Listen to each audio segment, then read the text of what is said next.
Alrighty. There we go. We are live. Welcome back to the HOBO Racing League and the HOBO Cup Series. We are getting deep into the chase now. Of course, our man Mac Daddy, even though he's running away with it at the moment, having won yet another race last week, we are at the potentially big reset here tonight. This is Talladega. Anyone and everyone has a chance to win it here. No matter how good you might be running at any given point, anything can happen. Anything can go upside down, literally and figuratively for that matter. And this championship picture could end up getting turned on its head. This will be the big reset, like I said, and then we will officially know who's going to be in it with the best chance for these final three races after tonight. But we got to get through Talladega. Got to survive Talladega first. And as usual for these chase races here on Tuesday nights, my man Zach Rogers back up here on the call with me. Zach, as always, thanks for being up here, man. Yeah, man, it's Talladega nights on Tuesday night here, October 21st. It's my stepdad's birthday. He just turned 54 years old. He's old like a bunch of our drivers in the field. Yep, I just called a bunch of people out. I don't care. It's Talladega. We roll with it. I mean, are you wrong? Q time's going to start to roll across the screen. Don't take those first laps too much into account. You come off a pit road here at Talladega, just like Daytona. You get 2 laps. So you roll out. You take the highway around on the warm-up out lap. You take the highway around on the first lap. And then the second lap is the money lap. So these first times, don't take too much into them for now. Wait until you see guys dip into the 49-second bracket. And those will be your times to see who is fast enough to start on pole. As we know it, Lingle has done it 14 times. Mac Daddy has done it 11 times. And Herman has done it 8. Only Wiley King and Ken Hansen have a pole other than those 3. Could that change tonight? We're seeing those hot times come on in now. We'll be seeing them here over the next approximately 50 seconds. As I'm going to just continue to follow that, and we will see who ends up on pole. Of course, this being Talladega, a track where track position is not as important, but especially on the restarts with the single file, could be a little more important as compared to if it was double file like most leagues do. But hey, these guys run it old school, and as the seconds tick down here, it's starting to look like that Badalac might be our pole sitter. Herman Reese, currently the only driver in the 49-second bracket, and that will remain the case. 49.970 is about 500ths, almost 600ths clear of Caleb Lingle in second. That is pole number 9 for Herman this season. Number 9. So that dominance continues for those 3 drivers that you were mentioning there, Zach. And Caleb, of course, on the outside. Caleb, the runner-up at the first Talladega race this year to his teammate, Eddie Rayleigh. I will let you have the honor of going down this full starting lineup here, looking like 23 drivers. Yeah, 1 second. I got a mosquito or something to kill that's on my desk. That is perfectly valid. Yeah, 23 drivers here tonight. A very good, healthy field for a chase race, but it is Talladega, so you know that a lot more guys are going to come out here knowing that they've got a chance at making something awesome happen. Oh, by the way, I sent that mosquito just to mess with you. Okay, well, I'll go through the starting order. I got a little stain to take care of, but I'll get that in a minute here. So, yes, it is Herman Reese on pole for the 9th time this year. He's looking to close in that gap on Keith McLean. This is his best chance to do it. It's wildcard night here at Talladega. Andrew, while I'm going through the field, maybe you should show a little happy hour. We don't have to stare at the waiting screen here. We got 3.5 minutes. Show some action. There's a few guys in a pack. Lingle is in a pack right now with KJ and Dan Rubino. Lingle will start outside of Herman. You got Randy Smith and KJ in row 2. One of the few times we've seen KJ be able to qualify, and considering it's Talladega, you don't need practice to qualify here. So KJ's up there in P4. That may or may not be one of his best starting positions of the season. I don't know how much he's really gotten to qualify. So row 3 is Steve Grant and Jeff Stekenis. Row 4, Eddie Rayleigh and your points leader, Keith McLean. Rounding up the top 10, we got Harry Codian and Irv Johnston. Row 6, Wiley King and Troy Donahue. Then Ricky Bumbalo and Ron Simpson in row 7. Duke Sorensen and Steve Rubino in row 8. Row 9 is Rob Heath and Dan Rubino. I think I keep seeing Steve and Dan, they either qualify right next to each other or right in front of one another. Pretty cool trend, as Dan just blew up. I don't know if he has the Q setup still in. Might want to get back to your race setup, Dan. Rounding out guys at set time in row 10 is Ryan Johnson and Noah Wetzel. And then the 3 guys that did not set time are Fugate, Maverick, Jason San Diego. That could either be by choice or they might have blown up.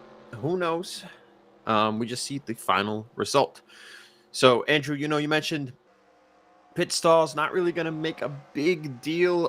The only time, the first 2-3 stalls are really beneficial is under caution.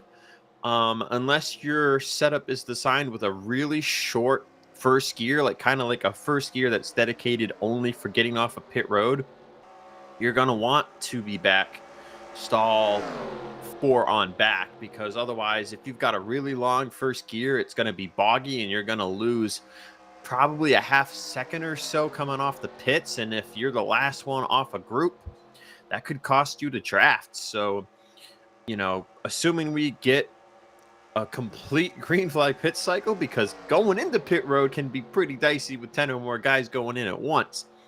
So assuming we could get a complete pit cycle, that is something these drivers have had to consider when making their setup, not so much for drivability, but for coming off the pit lane on the green. Yeah, it's something that we have seen bite guys that have started up toward the front in the past. So we'll see if that will play into tonight, if indeed we do make it to those green flag pit stops. We made it the first time that we came here to Talladega this year. That race only had 4 yellow flags. That race was won, as I mentioned, by that U.S. Army number 112. And he is looking to do it again. Caleb Lingle finished 2nd and Herman finished 3rd. And you know who DNF'd in that race? Mac Daddy.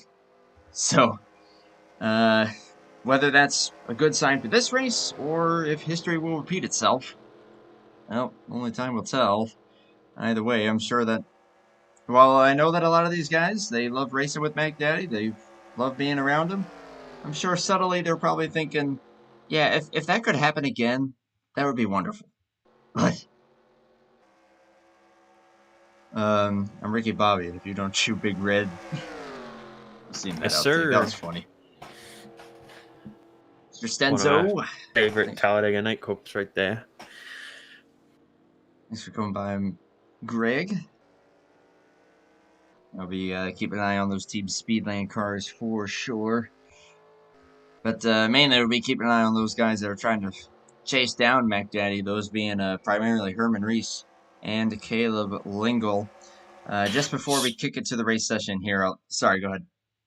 So, real quick, just looking at the points, obviously Herman and Caleb are the primary chasers of Keith McLean, but if Keith does have a bad night, an early engine failure, an early accident where he gets a ton of damage, and that relegates him to a bad finish, say outside top 15 bad, guys that can capitalize and get themselves right back in the race are Ryan Johnson, Wiley King, Steve Grant, Fugate, and Jeff Stekenis. I mean, past that, Harry's 2 full races out of making up points. I don't think Harry on down has a realistic chance of getting themselves back into the running.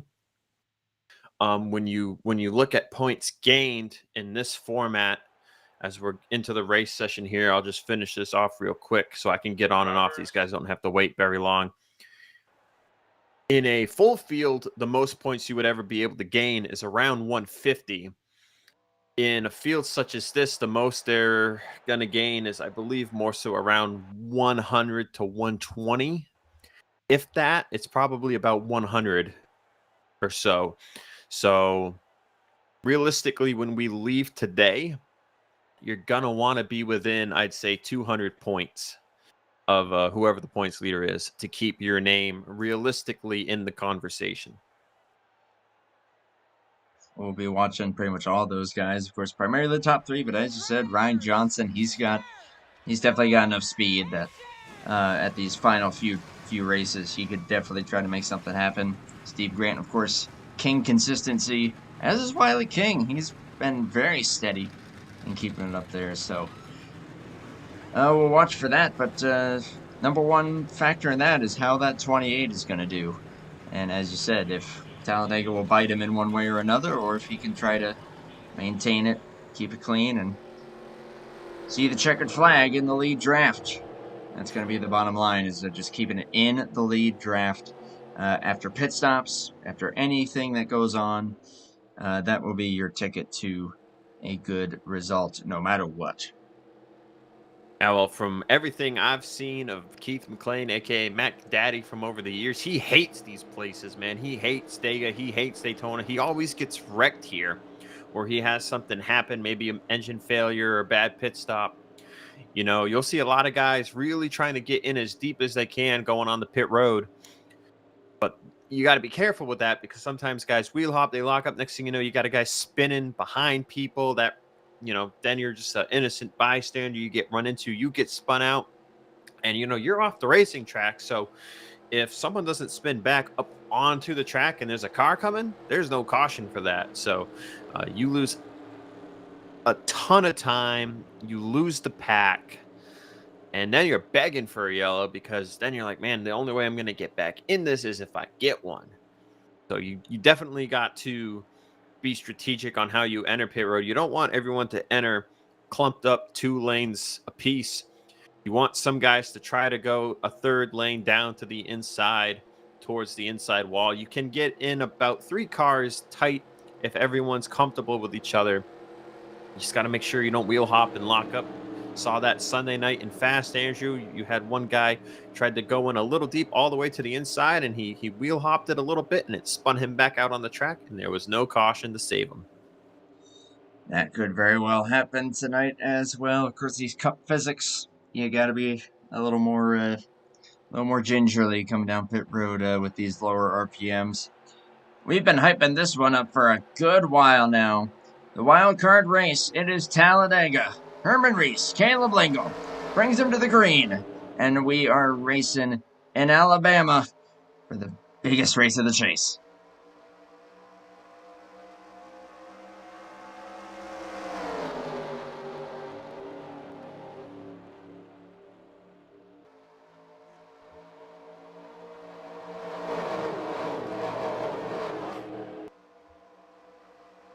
Another big difference of Cup to CTS, as KJ is already looking to lead the bottom here, is it takes a while to build up your momentum. You can see they're already into turn 3, and they still haven't built up all that momentum.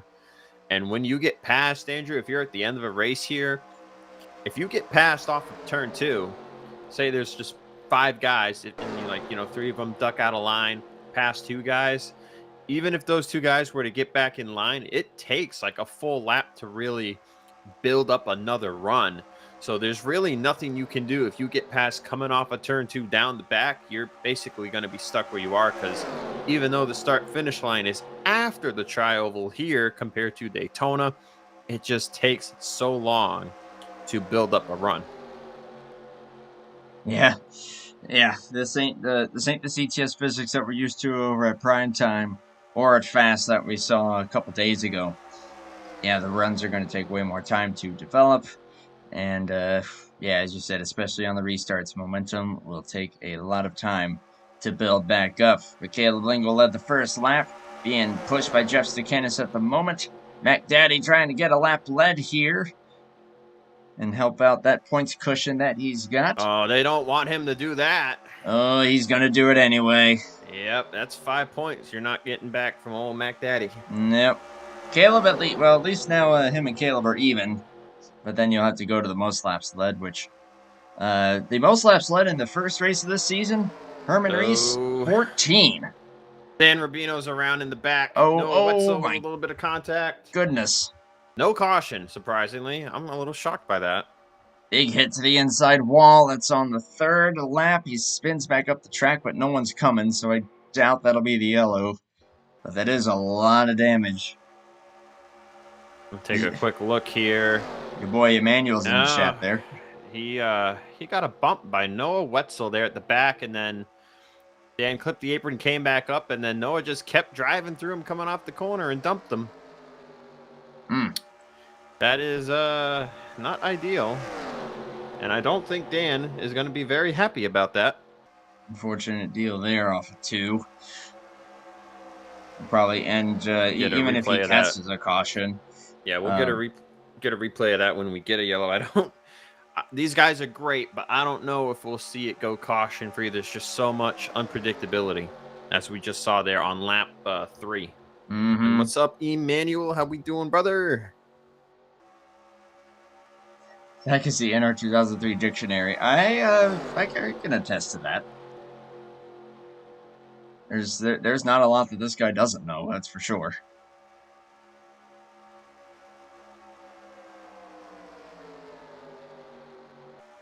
By that outside lane looking like the place to be at the moment.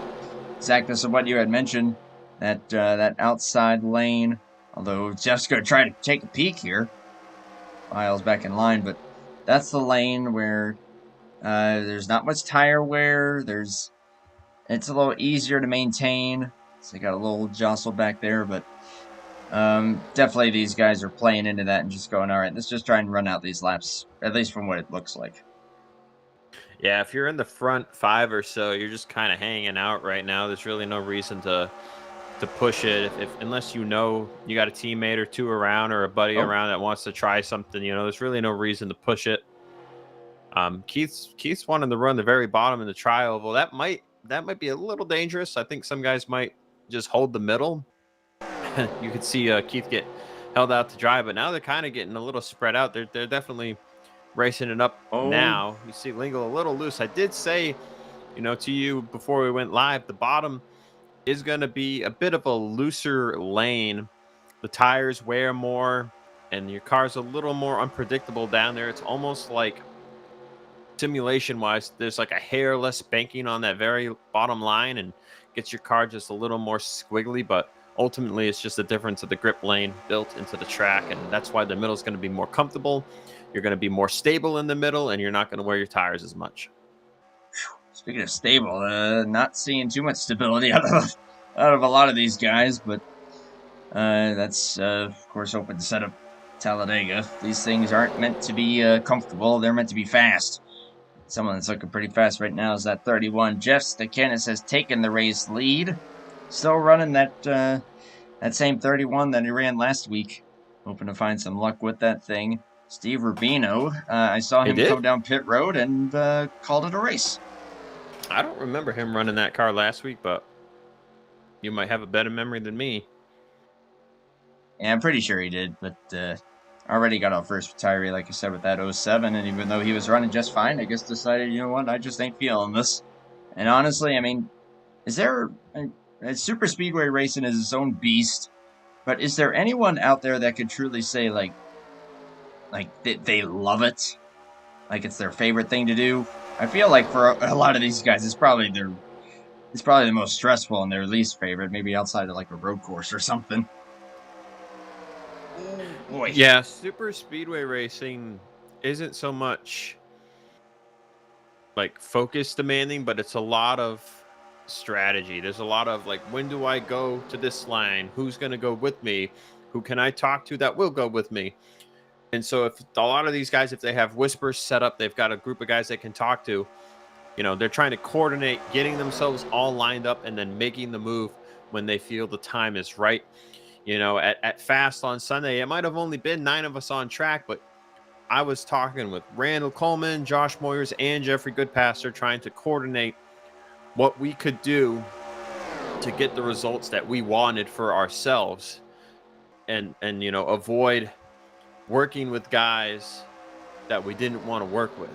So, and keeping those guys behind us too, so that we could control the pace of the race. So you'll see that with some guys here. You'll have Keith and KJ. They'll definitely work together to a point.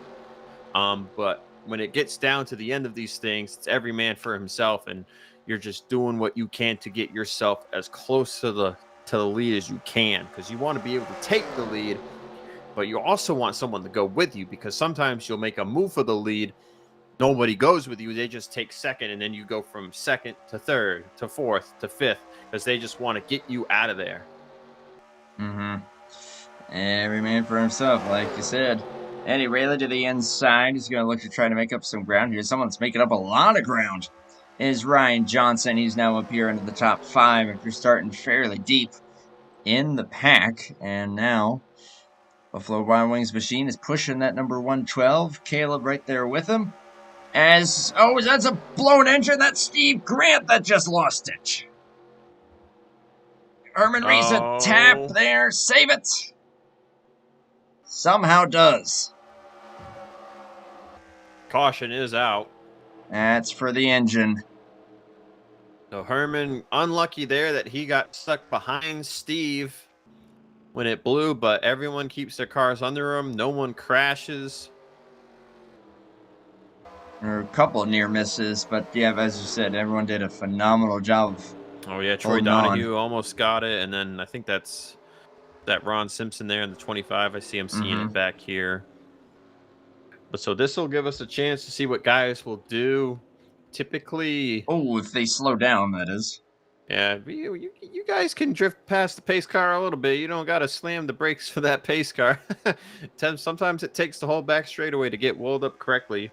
I think that was Eddie who might have locked them up slowing down. So you might see Eddie take 4, but typically if most of these guys have been running the middle, they won't take tires at all. They can just fill it up with gas and they'll be good to go. You might see some guys take either rights or lefts. You do not want to take 4 here in Cup because it's Cup Chassis 1. So what that means, for those that don't know, normally Cup physics, you have a 22-gallon fuel tank. So 2 cans, 1 can's 11 gallons each. Here in Chassis 1, you only have a 14-gallon fuel tank. So all you need is about 1.25 cans. Now, you can't take 1.25 cans. You either take 1 can 11 gallons or you take 1.5 cans, which would be 17 gallons or 16.5 or so. So basically, you take 1.5 cans and you take 2 tires, and that's enough to fill it up, take 2 tires, and away you go. But if you were to take 4 tires, you're going to burn about, at the max, another 3 or so seconds. As we had a quick look there at what happened to the 44 earlier, and then the engine failure for the 11, and the incredible driving job that Herman had to do there to keep it under him, and somehow managed to do so. As everyone on pit road here at the moment. Yeah, I'm seeing a lot of guys take 2. Looks like KJ is actually going to put 4 tires on it. And, sometimes that could just be forgetfulness. Sometimes guys get, hung up talking about whatnot, and you just forget to, oh, man, I meant to take only 2 there. But if you were running the bottom a lot early on in the race here, not a bad idea to take 4 because, like I said, the bottom does wear out the tires more than if you're running the middle. So if you want to keep using the bottom, not a bad idea to sacrifice a little track position to put the 4 tires on it now, because when you get late in the race, if it comes down to say you restart with 25 to go and you go green long enough to pit, you're going to see everybody most likely is going to pit for 1 can, and they might take just the 1 can. They might take the 1 can and they might put left or right on it. I'll tell you right now, if you do 1 can and left side tires, it's a second faster than 1 can and right side tires. I guess crew doesn't have to go around. The crew has to run back around and wait to drop the jack, is usually what the game does. When you take lefts only, they just drop the jack before the fuel's even done, and you can just go. But when they do right sides and they're filling up the gas, it's almost, you could almost say maybe, I'm not sure if this is true, if NR like recognizes these physics, but when the car is jacked up to the right, it's kind of hard to put the fuel in because the fuel's getting put in on the left. So you got the car tilting towards the fuel can. It's almost like pushing the fuel back. So I don't know if it accounts for the rate that the fuel gets put in the car on which side the jack is up. But if it does, that would maybe help explain why it is a second longer. But it could also just be because, quote, the crew members have to run back around the car. But I'll be honest with you, I never really see the crew members run back around the car when I take right sides only in a can. Usually they're just sitting there waiting for no reason. So I like to maybe think that it's yeah, they have to wait for the gas to get all the way in because it's not going in as fast as you want it to because the car is jacked up to the right. Logical. Or the left, I guess you could say, because it's jacked up from the right, so it's tilting left. I know what you mean. And that does make sense. Is that a thing in this game? I have no idea. Someone would have to... I'm sure someone out there knows. That'd be pretty fascinating. Right now, just checking in as we had a couple stragglers come down pit road there. Jason San Diego was able to lead a little bit there.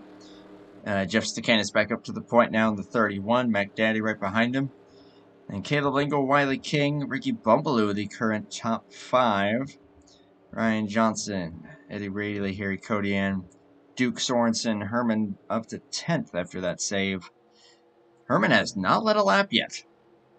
You got the pole and has yet to actually lead a green flag lap here, or any competition lap. I'll tell you, looking at the point standings, that's not what Steve Grant wanted at all. That's going to pretty much, I'd say, seal his fate, per se, here in this chase with 3 races to go. Came in 203 back at Keith. Needed a great run tonight. Needed something to happen to Keith to put his name back in the mix. He'll just be racing for win trophies these last 3 weeks, I'd say. Don't count him out of a chance to win. He has won twice this year. He does have 17 top 5s. That's about half the races there. Jeff Stakanis has done everything right so far. He needs to lead the most laps. He needs to probably win. And he needs something to happen to that dang 28 car that's right behind him before this race is over. And he'll effectively probably gain about 60 to 80 points over Keith McLean. If that happens his way, that would put him about 163 to 143 back. And that would be a good chunk to put his name back in the mix per se, but still at slim odds. Hey, slimmer odds are still odds. Anything can happen happen than there. No odds. Exactly, yep. Hey, with that paint scheme, he knows his thing or two about odds. But as we get the lights out here, we'll take the green flag on lap 15. That would be 52 to go, I do believe. And that 52 to go. And that will put these guys, I think they'll still have to make the same number of pit stops. Because you were saying that pit window, we were looking at about 16 to 18 laps, depending on how these guys are running and where they're running in the pack, probably. Right, and you got to also remember now these guys have run about 2 laps under caution. So the pit lap is more so lap 12. So you got to think about it more so from lap 12 now. Most of these guys should be able to go 17, 18. I'd say if Jeff leads the whole time, he'll only be able to go 17. He's going to need some guys to pit with him. Everybody else who's in the draft mostly should be able to go that 18. So from 12, that would be 30. And then that would be 48. And then you're just going to make it to the finish. So I'm not saying we will go green to the finish, but if we do, some of these guys might not make it. Well, they're clutching. I can definitely tell that much. And I'm sure that that's what's on their mind. They're thinking, oh, in that chance that we do go green, we got to try and make this happen. But so here's the psychological problem.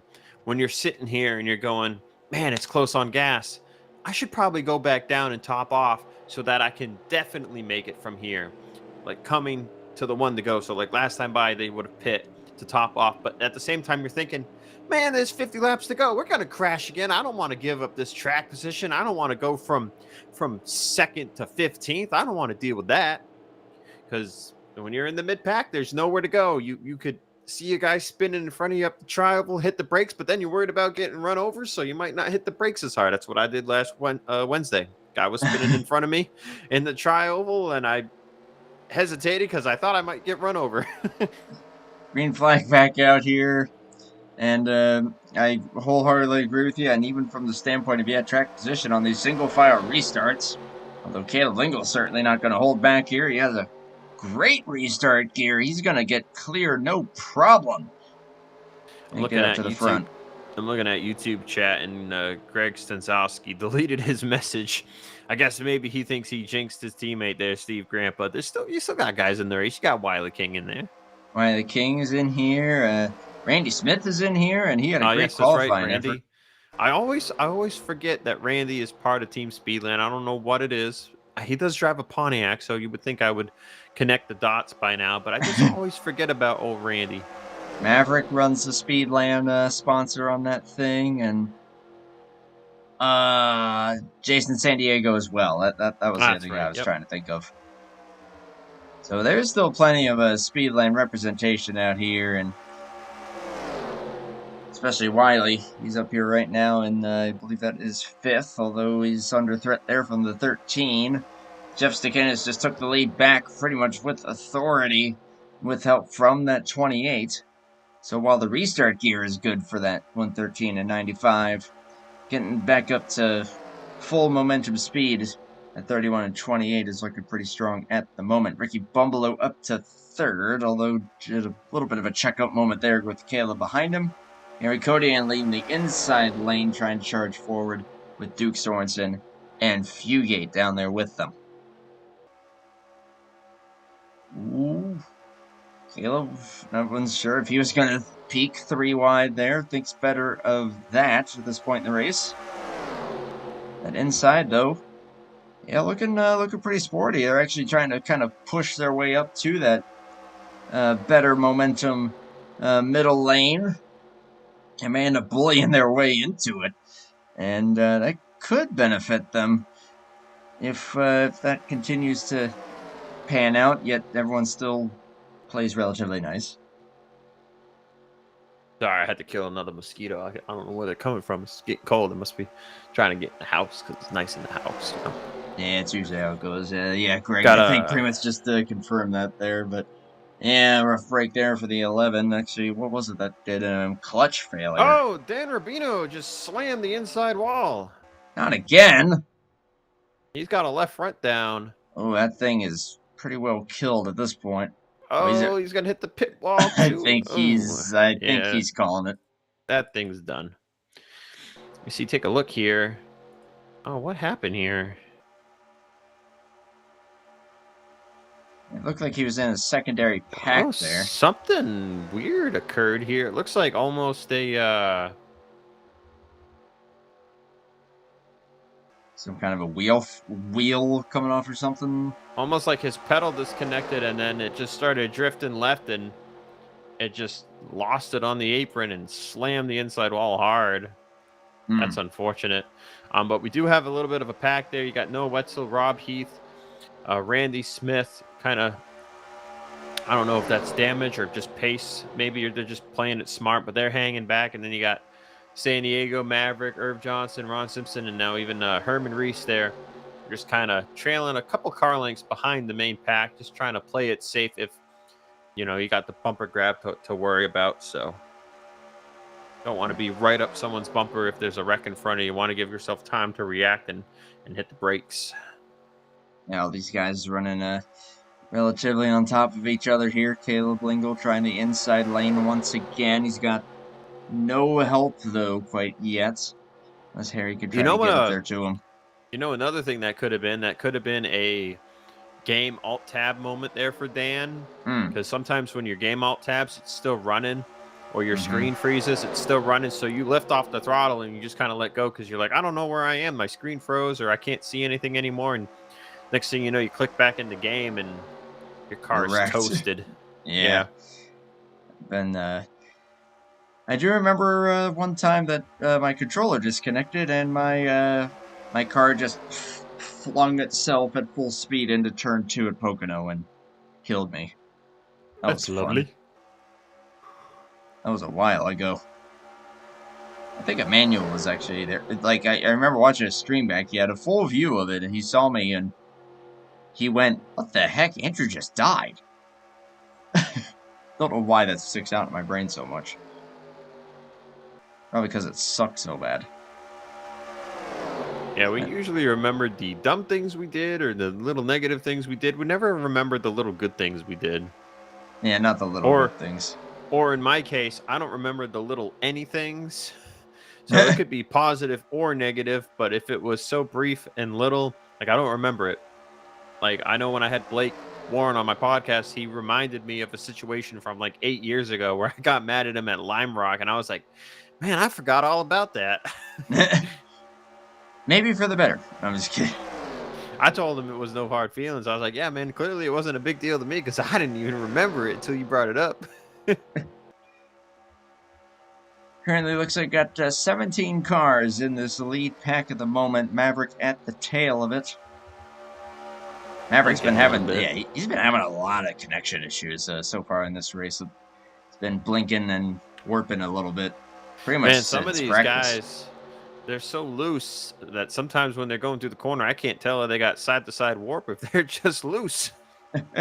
Well, I was meaning to bring this up to you, and I know I was asking you about it pre-race, but with these open setups, and you want the most speed that you could get, a big part of why I think that has to do with that rear camber. If you're able to maybe explain to the YouTube audience a little bit about that.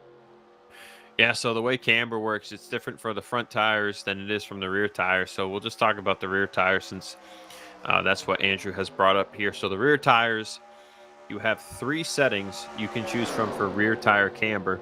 That's positive 1.8, negative 1.8, and 0.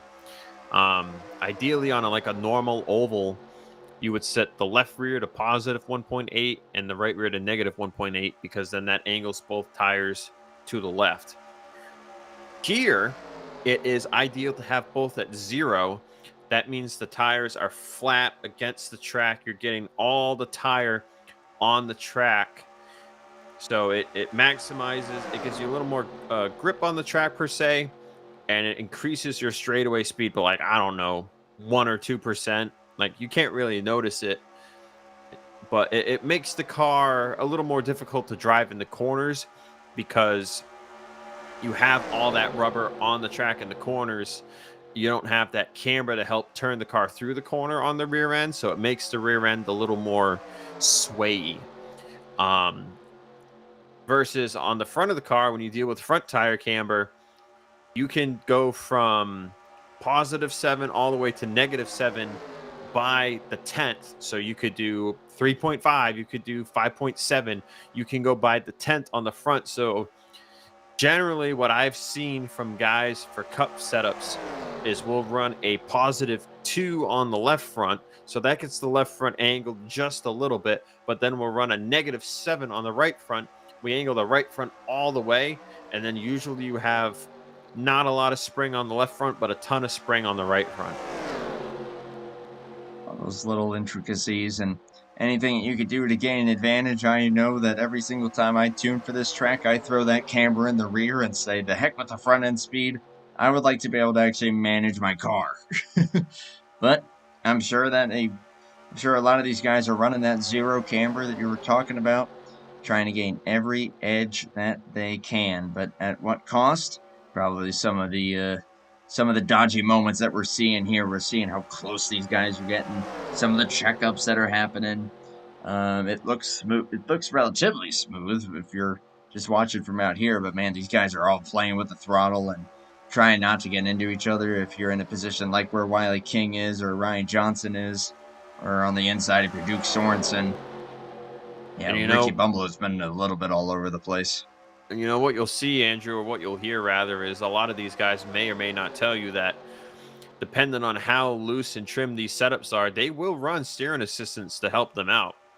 You wouldn't do that at an oval or a road course because you want all your control, but here, it's flat foot and you want to be able to take a bump. So if your car is so trimmed out that if you take a bump with no steering assistance, it might just wreck you because the car is so light on the rear end. So you usually you'll have guys they'll run anywhere from 30 to 50% in the race for their steering assistance to help keep the car just a little snug. It makes it a little tricky entering pit road, so you definitely have to practice entering pit road at full draft speed, because you have to be ready to predict that the car might get wiggled a little bit from the LP lines entering pit road.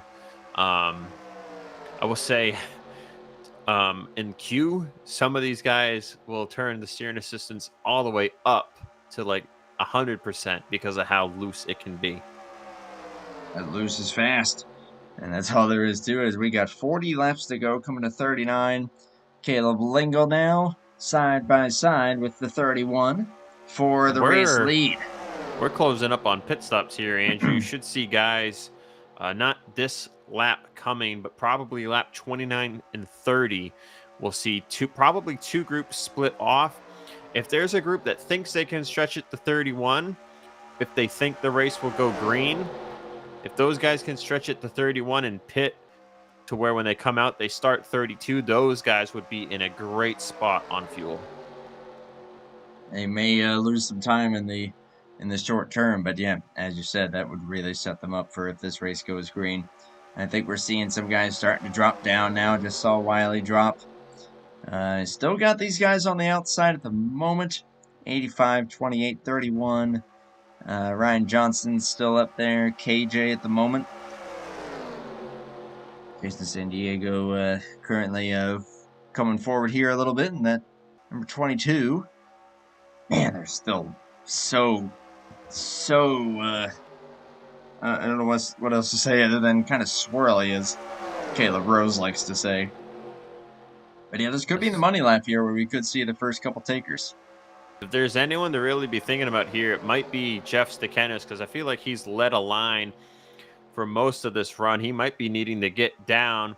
Seeing in the chat that the 49 will be at least pitting here, and he is at the rear of the pack. We'll see how many takers there truly are, but next time by, you'll definitely probably see a lot of guys trying to find a way to get to the bottom. Let's see here. Not seeing really anyone pit. It's only Irv Johnston, and Irv is going to lose it. He'll spin back on the track. He doesn't even get it on the pit road. Gets into the outside wall, but he'll get his car back straight before Randy Smith or Rob Heath get close. So they'll stay green. Now Irv's got to try to limp it back around and get it to pit road without running out of gas. Now we'll see how many guys might be pitting this lap. We're seeing, I don't know how many are going to really be able to get to the bottom here. They might be, a lot of them might be better off on fuel than initially predicted.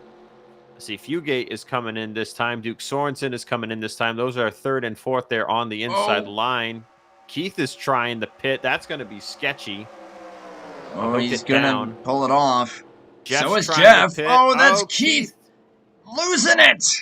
Keith saved it. So they stay green, but I told you in the pre-race, that is not what Keith wanted to do. Buffalo had the same thing happen to him. A lot of guys. Oh, Irv's trying to pit and spinning out again. He'll hit the inside wall, but he'll spin it on the pit road. Yeah, Herman Reese in. And yeah, Jeff Stakenis made it down safely. As long as Keith can make it around on fuel, should be okay, albeit with a lot of time lost. Now let's see what happens on this cycle. This should be everybody else this time by.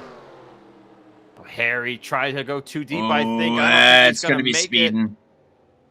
Nope, it's on the grass. And Jason's in the grass a little bit. Everyone else looking clean. Randy Smith and Rob Heath are actually going to go one more lap. Oh, interesting. Heath and Ricky Bumbalo will get it down pit road this time by. Well, Harry will at least have some guys to work with here. Randy Smith will lead the lap. He always finds a way to lead a lap in almost every race. Pretty much no matter what. Oh, Wetzel. Oh, he just... Oh, there's contact on pit road between Harry and Keith. And Harry's still trying to get himself sorted out and get into his box. There was confusion about who had which stall there, and they made contact, and that held them up even more. See who our first group here. It's going to be Jeff, Duke, and Fugate as cars will merge onto the track. Herman Reese has lost these guys. Well, that's not good. Hopefully he could try to maybe pick up someone up here. Randy and Rob get on the pit road A-OK. They're Rob's going a little slow. AJ might inherit the lead here. We've got a decent gap over the 31, 59, and the 9, but those three are going to just keep dropping down to the next car, getting another big run, trying to maximize their momentum here. But they all should get at least back into the top 5. They're going to get by Rayleigh next. And yeah, they've got a full head of steam versus a 10 mile. They're 10 miles an hour quicker than the 029 and 113, so they are absolutely going to close in on them. How about Jason San Diego? What a big gain that he had. Caleb's not really drafting square with KJ. That's going to let these three take the bottom, and they are going to try to fly by these three. Almost contact off of 2. Pushing up the track. Wow. So we should be just about sorted out here as far as who cycles where. Jason San Diego is going to also take advantage of this. So that will put him 4th, KJ 5th. Eddie Rayleigh's up here now with his teammate. Wiley King should be able to hold on to the draft. And then I think that'll be it. Ryan Johnson, I think, he's struggling to hold on to it at the moment. But should have some reprieve with Maverick behind him. And then Herman Reese all by his lonesome. And where's Keith going to end up here? Keith is all the way here outside the top 15 right now. He's trailing, he's trying to pick up Rob Heath, but in trying to do that, I don't know if it looks like these guys are going to try to get bunched together. That's Randy Smith, Ricky Bumbalo, Keith McLean, Rob Heath. Maybe I don't know if they're going to wait long enough to pick up Harry, but they're trying to get a group together so that they can at least maintain lead pack pace so that they don't have to worry about going a lap down. We're checking up front here. Perfect for Jeff Stekenis right now with him in the lead and Keith down in 16th place. As we are into the second half of the race now. Yeah, as you said, great for Jeff, and especially the fact that he's been leading as much as he has. That will secure him even more bonus points to try and close in. Caleb Lingle is up here in this lead draft as well. Currently running P6. So that would be big for him in trying to close in. Herman, I mean, it's 11th. It's a gain as they run, of course. So it's a gain, but probably not as much of a gain. Yeah, not nearly as much as he would be hoping for. And Ryan Johnson, who's 4th in the points, is in 9th place, and he is not with the leaders.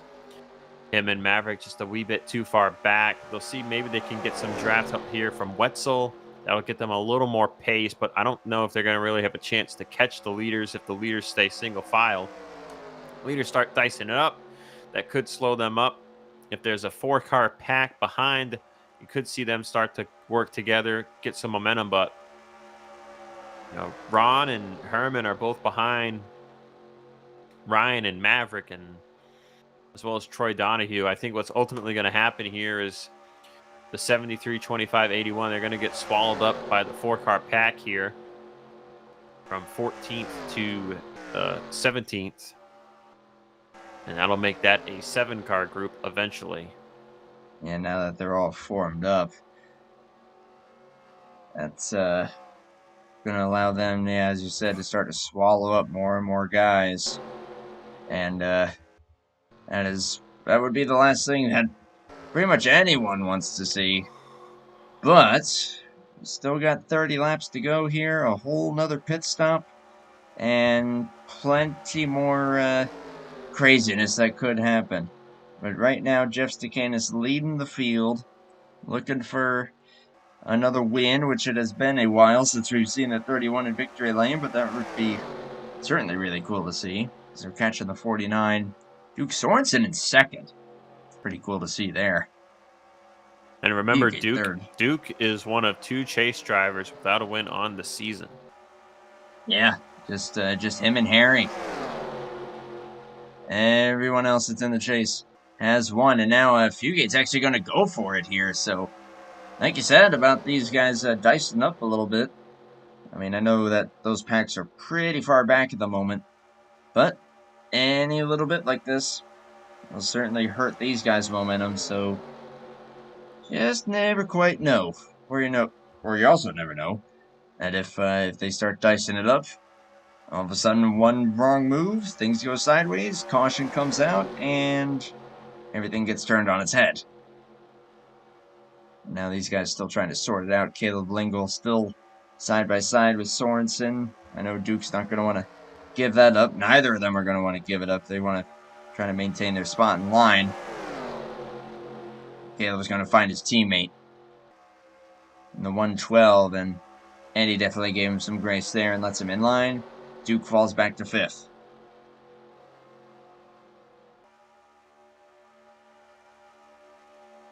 This is definitely more of a waiting period at this point. You saw, Fugate make the move there on Duke.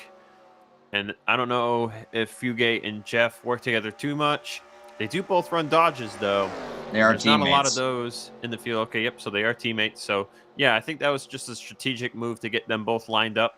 Nothing probably personal or not wanting to work with Duke per se, but they just wanted to get lined up there so they can better control the draft. Yeah, kind of part of that 4 horseman team, which I always joke is say it's really 5, but Fugate and Stakanis are part of that team, along with Keith and Herman, and I guess you would throw KJ in there as well, since of course Keith and KJ run together a lot. They kind of feed off each other a little bit as far as setups go. And KJ up here in 3rd in that 029.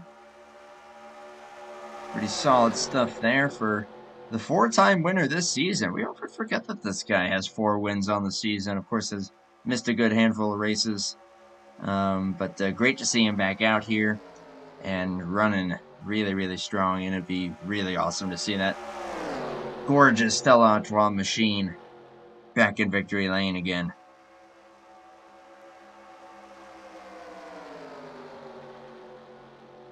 Money the King still up here in this pack as well in that 95. He's got 2 wins on the season. Still got a good pack here of 8 guys that can definitely get it done here on these super speedways. Keith McLean, meanwhile, checking back here, yeah, they've got up to Ron Simpson and Troy Donahue, and now Keith is leading this line, so he's now 12th. And they're going to catch Herman next. Yeah, they're pretty much catching him as we speak. So, and Herman is unfortunately going to fall to the back of the line because he, is going considerably slower than these guys. He is getting a little draft here off of Noah Wet, so that might help him a little bit. But I think they're lined up. They're still just going to drive all the way by him. I don't know if Keith is going to want to fall in line with Herman. I think he's going to want him to be at the back. That helps him out in the championship. Gain more points. You're not gaining a ton of points here outside the top 10 per position, but it's still points. Yeah, every bit helps. But even as they run now, I mean, that would put Keith in 11th. Caleb's currently 7th. Of course, this is as they run, but still, that's not a whole lot of points gained for the 113 either. So the only real big gainer here would be Stakanis. And even then, he was pretty deep. As far as his chances, so pretty much damage control at this point for that 28, and he's doing a very good job of making that happen. As they've all breezed by the 73 already. Yeah, that'll drop him to 17th, put Keith in 11th, as you said. So 6-spot difference there. Not a lot of points gained there because they're outside the top 10, but still a decent chunk that'll matter here in the closing stages of this chase. And now that these guys they pitted around what was that, like 30 31? 30 and 31, so they should have to pit around 49 to 50. Put them Or right actually, on that sorry, number. rather 48, 49, I would say. You'll see guys start to pit. Some might stretch it to 50, but it might not be necessary to because they're all going to need 2 cans regardless. Yeah, max it out. Don't risk it.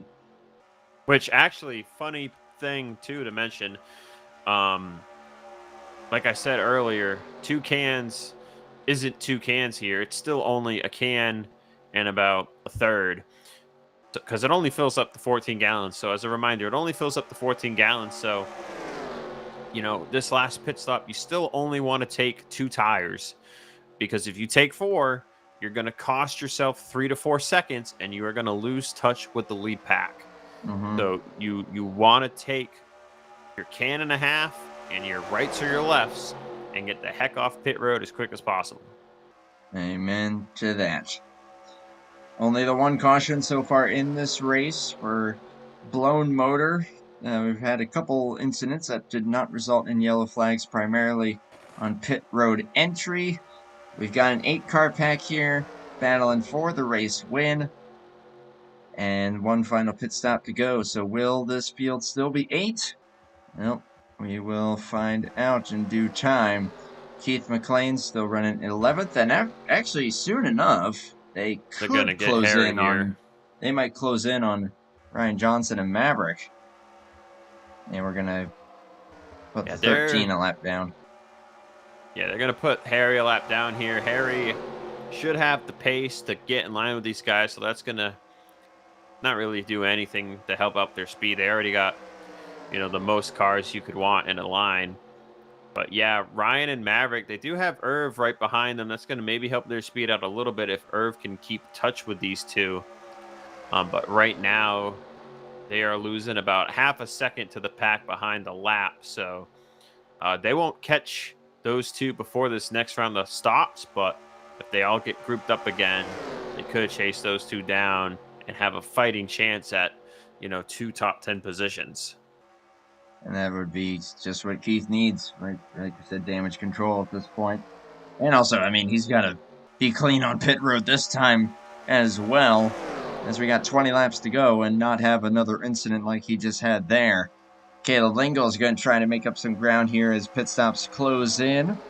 He's going to get by the King without issue. He's going to get alongside the 59. And 112, of course, trying to go with him.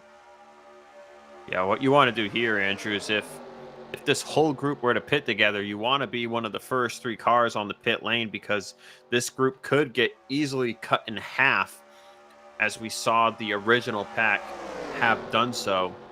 Remember, they all might have pit on 2 different laps, but it went from the 16, 17 car group it was down to 8.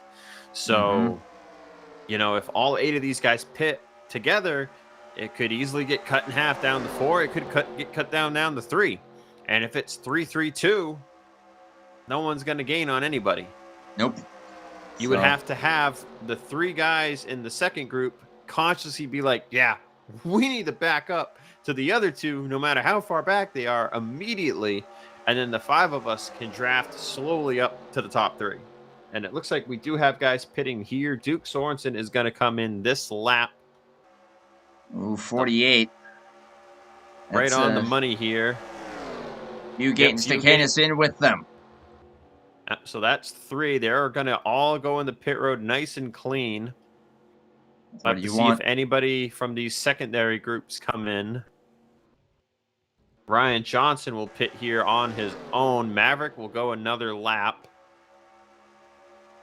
And see this group here. I'm seeing only, Ron and Herman will come in. Herman's locking him up a bit. Don't want to do that too much.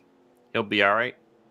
Gets her down to speed there. Yeah, probably trying something a little different in comparison to what Keith is doing. I'm sure that's strategy play. Caleb's pitting this lap, but was going for the lead there for a second. We'll see how these guys can get down. There are 6 of them. Ooh, Eddie. Jason, a little... Look good, though. A little iffy there. That was a little hot for KJ. We'll see if the game bops him for that. But everybody beautifully in there. They were all straight that time. Maverick will pit here on his own. He will be fine. And here comes the next group. Randy Smith will stay out again. Ooh, Rob Heath almost ran over Keith. Instead, he's going to fly in the pit road. Whoa, and spin it unless he locks it up. That might Ooh. be a speeding penalty for Rob, but he cut Keith a huge break, not running it right through him. That was a very, very lucky break there. We Let's see see who comes out Jeff and where. Fugate. They don't have Duke lined up with them, so they are not going as fast as they could be. Meanwhile, the other pack, they came out all grouped up. You got Caleb and KJ pretty much bumper to bumper. And then Jason, Eddie, Wiley, and Harry, they're lined up. So those four are going to draft up right to these top two. It looks like Jeff and Fugate will get back in the pack, but I don't know if they will be leading the pack as they were before pit stops. No, I don't think they will be. And Sorensen is going to be out of it, unfortunately. Man, that's a bummer. It's cool to see him up there. They will only go from 8 lead lap cars down to 7 as KJ just drove around Caleb. Or no, Caleb was behind KJ. What am I talking about? Yeah, he was. Now, they hit the line, Caleb in front of KJ, but KJ, you know, they got different gears on him. Caleb's trying to take this lead, though. He knows what's at stake. Oh, boy. Jeff and Fugate, they are going to catch. They're a little at the edge of the pack here, but they will catch Harry's draft. Mm-hmm. Especially with them duking it up at the front right now. Caleb's only doing 189. Jason with a huge run is going to try to take the lead here with Rayleigh. Why, the King's here as well. Yep. And I think with Harry being there, he's going to get some draft there. And Stakanis, he's been just a smidge faster on the mile per hour chart than Harry. So, yeah, I definitely think that they will close in without any issue. But, oh, my goodness. Yeah, they're jockeying quite a bit up here. Jeff and Fugate have a really good run here. They're doing almost about 198. They are going 198. That's about as fast as you can get here in Cup Physics. What lane do they pick? They're looking middle. They might try to split the gap. Actually, they're going to go to the bottom. Yeah, go with where they'll lose the least momentum. 15 laps to go in this race, and single caution Talladega race so far. That could change here in a hurry. Wiley and Eddie. Ooh, thought he was going 3 wide there. Still got a handful of laps to go here, boys. Rob Heath did get a black flag. He served it. He is now a lap down. And then our second group consists of Phil Ryan and Maverick. And then you have Keith, Ricky, Randy, Ron, and Herman all together. As Wiley about got himself dumped off of Harry's bumper. Not clear. He caught himself at the last second there. We almost had 2 not clear moments in 2 weeks in a row. Oh, that's not clear. Oh, yeah, that's the one. Yeah, that's the Canis and the Jeff 95. Hard lick into the inside wall for Jeff. Caution is out. Jeff is done. That is so unfortunate. Man, he was in a great spot. At the most laps. He just come up. Looks like he may have just washed up into him. Kind of a zigzag. And, oh, goodness. What a hit.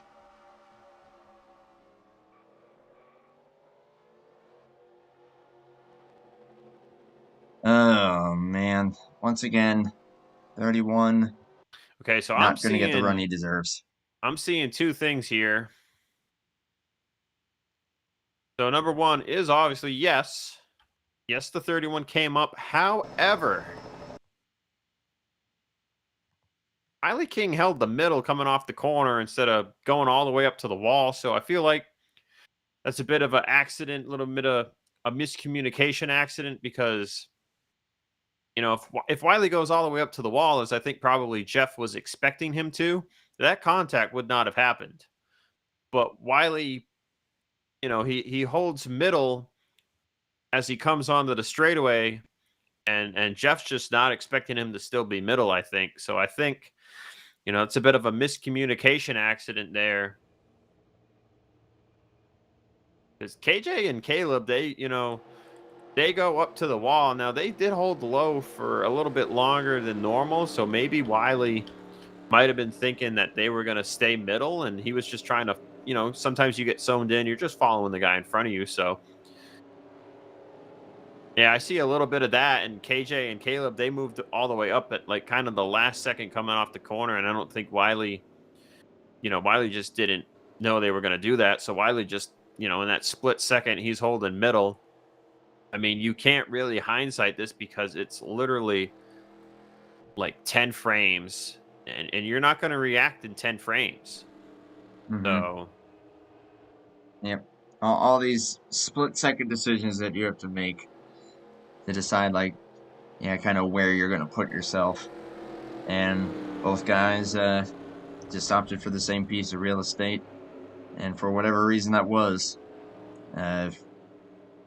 can't both live there. So, but yeah, the fortunately, hit calamity. Yeah, the hit Jeff took, that's very reminiscent to an accident that Eric McClure had at Talladega in the at the time Nationwide Series. Oh, and yeah, I know what you're talking about. That is a concussion-inducing backbreaker of an impact to the inside wall. So there was no way Jeff was going to have any speed continuing.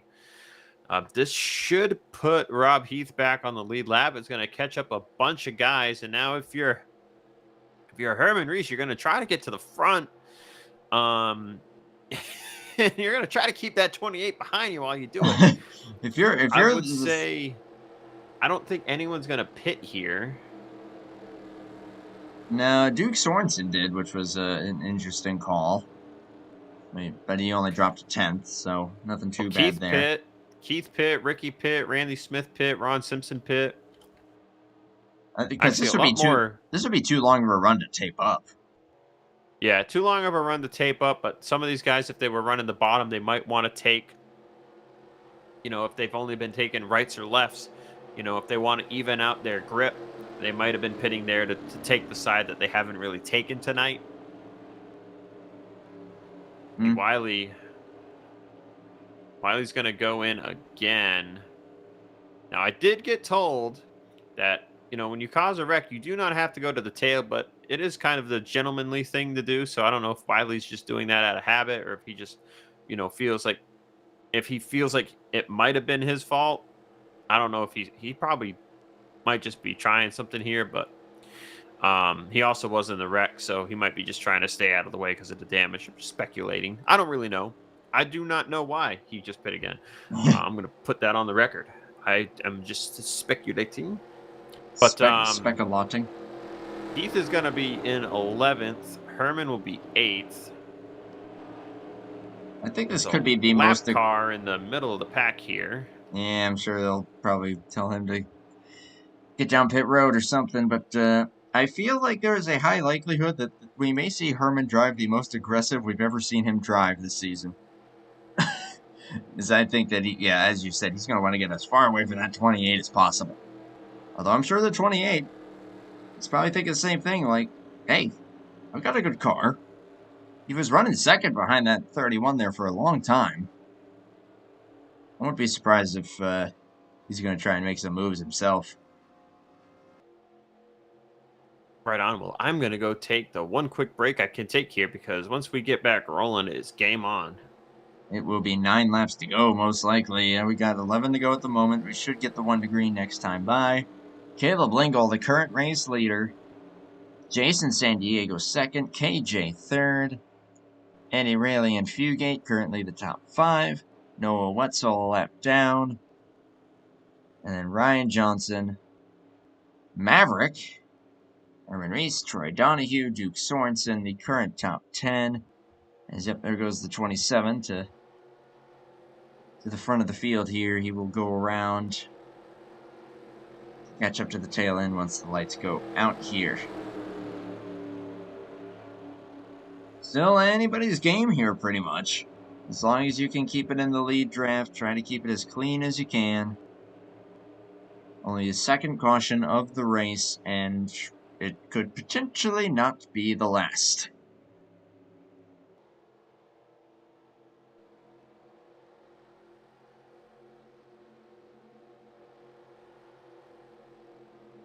I should be going out here.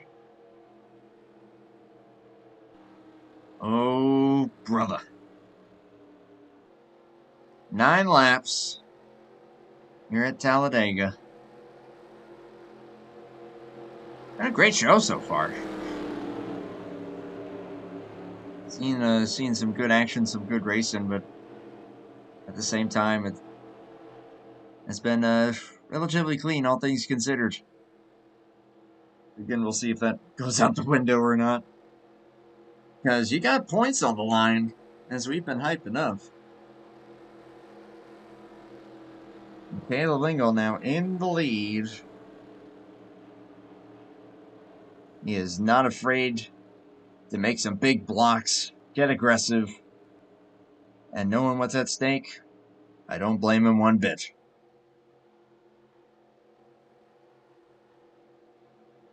But you got a couple guys up here that are looking to win again for the first time in a long time, or another potential new winner. Could see that.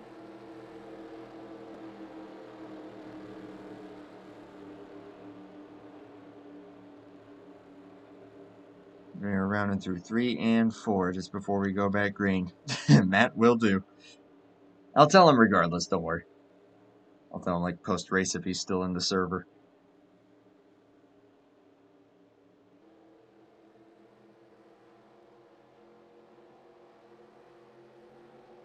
Could this be the dreaded cautions breeding cautions? Will someone be able to work their way from the back to the front?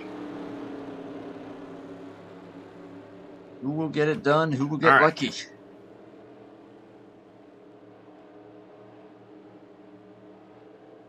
Here we go. Yeah, pulled down. Yeah, this is gonna get spicy. Caleb in the lead. I don't know what the blocking rule here is, but he gonna be trying to keep this lead and gain all the points he can. 9 to go. Based on what he did at Daytona, I think that he is going to say, I am blocking everybody no matter what it takes. Green flag, back out. We know he's got those good restart gears, but you don't want to get too far out in front because then you leave yourself in a bad spot. KJ already looking low. Eddie Fugate looking low. Oh, brother. Between the 112 and the 9. Good save there. KJ using that inside lane to his advantage, but now the speed will come to the 113, and he's got the shove coming as well from the 22. Who do you help if you're up here? Who do you want to see get some points in this chase? Do you want to help the 113? Do you want to help the 73? Do you want to help the 28? I know what KJ wants to do. He want to win this thing. He's going for the race lead here on the inside lane. But man, they're going to start jockeying here as the speeds are reaching back up to full. Ryan Johnson's up here as well. And how about Maverick third on the inside lane? Herman going to go to the bottom. He'll be 4th on the inside. He's going to have Keith McLean right behind him.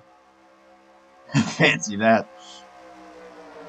Fugate's going to get clear as well there with KJ. Although Caleb's going to not let that happen. Bumper grab between the 113 and the 9. Pop the 113 in the wall just a hair, but they keep it straight. That could have been huge. 3 wide.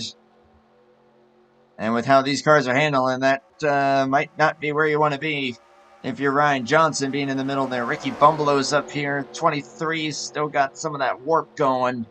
Herman jumped right up in front of Caleb off of turn 4. Caleb ain't lifting.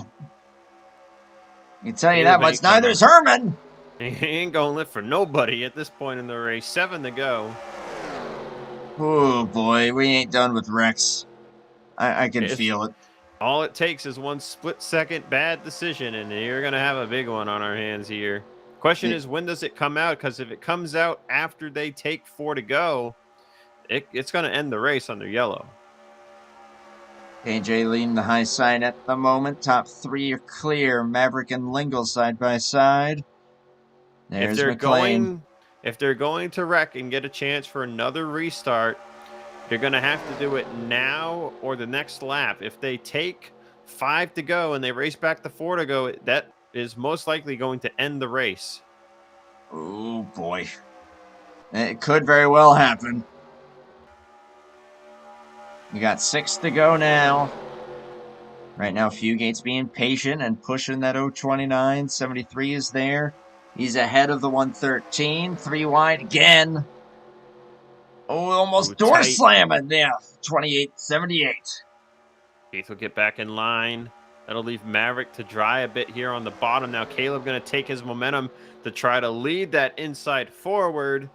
So he's side by side with Herman for third, looking to get to the inside of Fugate for second. That'd be big there. He's got fast driver and Ryan Johnson pushing him. Eddie Rayleigh still in the picture here. Now third on the inside himself. Jason San Diego fourth on the high side.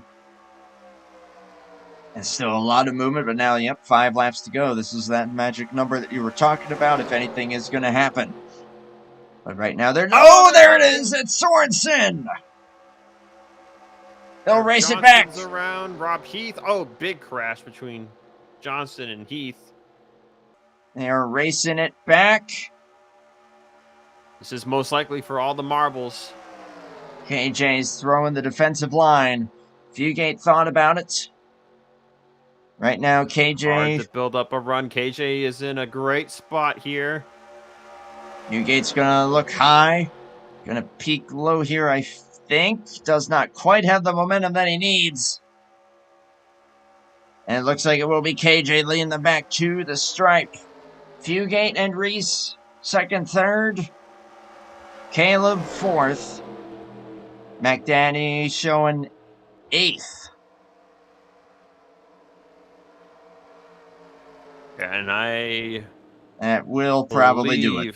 I believe since we have lap cars, that is it. Duke Sorensen, after a very promising run, that car looks absolutely mauled. Let's go and see what happens.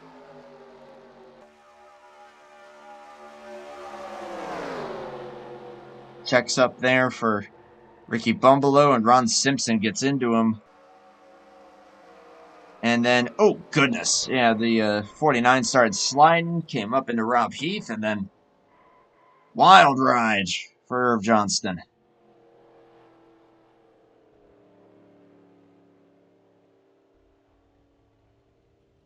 Was on his door there for quite a while.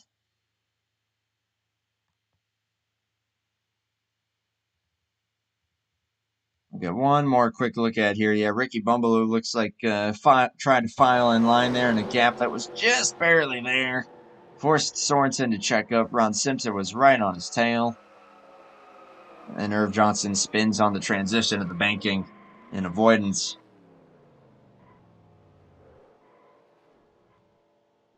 So honestly, that could have been a lot worse as far as the number of cars involved, but all in all, though, not what you want to see. Yeah, I think they'll just be pacing it out here. They take 3 to go. I don't think there will be a one-lap shootout because of there's lap cars. So I'm pretty sure this is over. We will get the confirmation when they take the line next time by. If the lights stay on, it's over. Yep. Big for KJ. Cool to see him up front there. Of course, yet we won't jump the gun quite yet. But if they do indeed finish where they are, I know that Keith led a lap. Don't know if Herman did. I don't think he did at any point. Yeah, I don't know. I don't think so. So the points gained, it's a 5-position difference, which in reality will be more like 4 positions if you include those 5 bonus points that Keith got for leading. So it's not going to be a big gain. It's still going to be a gain. But I still think that Herman's going to have to be lights out in these final 3 races in order to pull it off. Yeah, and they're going to need something to happen to Keith again, and they're going to need him to not get another lucky break. This wasn't a complete lucky break, as we saw with him last week at Vegas, but this was still somewhat of a lucky break for Keith because not so much in terms of, Herman obviously finished ahead of him because of this yellow, but it didn't allow Caleb to gain as many points. Yeah, Herman and Caleb pretty much just gaining pennies on the dollar when you get right down to it, which is still a gain, but oh, what could have been. And yeah, Caleb even finishing behind Herman. So give credit to Keith as well there. He did not give up and he kept it going and was making moves, but at the same time not getting crazy. So we knew that, yep, just damage control. And all in all, I'm going to finish 8th if we don't get the 1 to green, which we don't. Kind of saw that coming, unfortunately. Not how you want to see it end, but hey, I don't think KJ minds. He's going back to victory lane again, which I Fifth think one of is the going to be a year. pretty popular win.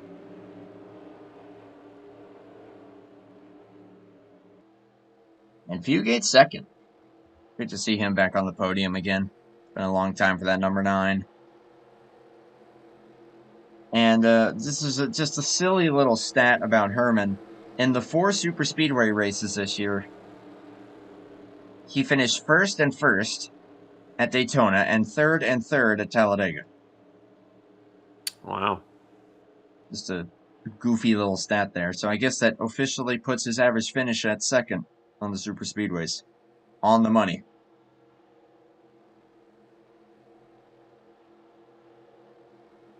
Yep. Ryan Johnson in 5th place after being out of the lead draft for the majority of this race. Great to see him get a good finish there. Jason San Diego, a wonderful finish there in 6th. Eddie Rayleigh, of course, McDaddy, Randy Smith, and Troy Donahue both going to emerge with top 10s tonight. So props to both the 10 and the 81.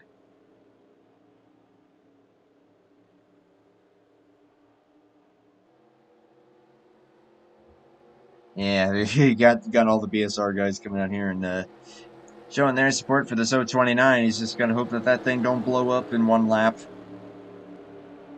and then it will be official. Blow up your engine, KJ. That sounded very like you want to see it happen. Is there something you wish to tell us? I'm just kidding. No. Just trying to jinx him under yellow. If there's anybody you would jinx to blow up under yellow, it'd be that 28. Let's be real here. Nah, not Keith. Making an exciting championship battle for TV. Nah, who wants that? Well, next week we head to Homestead. Very competitive track, so could still be another race that could see anything happen. Obviously, not nearly to the extent of tonight, but I think that will be a very exciting competitive race. But then you got 2 flatter tracks in Martinsville and Phoenix. So I think next week's going to be Herman's best bet to take another chunk out of Herman, or yeah, his own lead. Wow. Out of Keith's lead. Tisk, tisk. Just tisk. But all in all, though, I mean, including this caution that ends the race here, this was only 3 cautions, a 66-lap race. For Talladega and cars that are just right on the edge, this was a pretty darn good, clean race, I would say. Yeah, they did a great job. We didn't see a huge wreck at all at any point. And, there are obviously the typical people missing pit road. And unfortunately, our guys in title contention weren't able to fully maximize on Keith goofing up on pit entry there that first time on the green. So they got the work cut out for them here. These last 3 races between Herman and Caleb, I think realistically still the only ones in good range to chase down that 28 machine here with 3 races to go. But they're going to have to make something really happen next week because Martinsville and Phoenix are tracks up Keith's driving style. So Yeah, I agree with that. So we'll see what happens at Homestead. But KJ, though, it's been been a bit of a rough stretch for him, but at the end of the day, he is going to get back into victory lane. This will be win number 5 on the season for him, and he has returned to victory lane. And like I said, I think that this one's going to be a pretty popular one.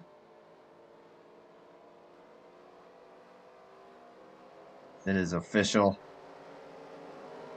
Thank you, Magoo. Good to see you, my man. Thank you for everyone that came by here tonight. Always cool to see some activity from everybody watching.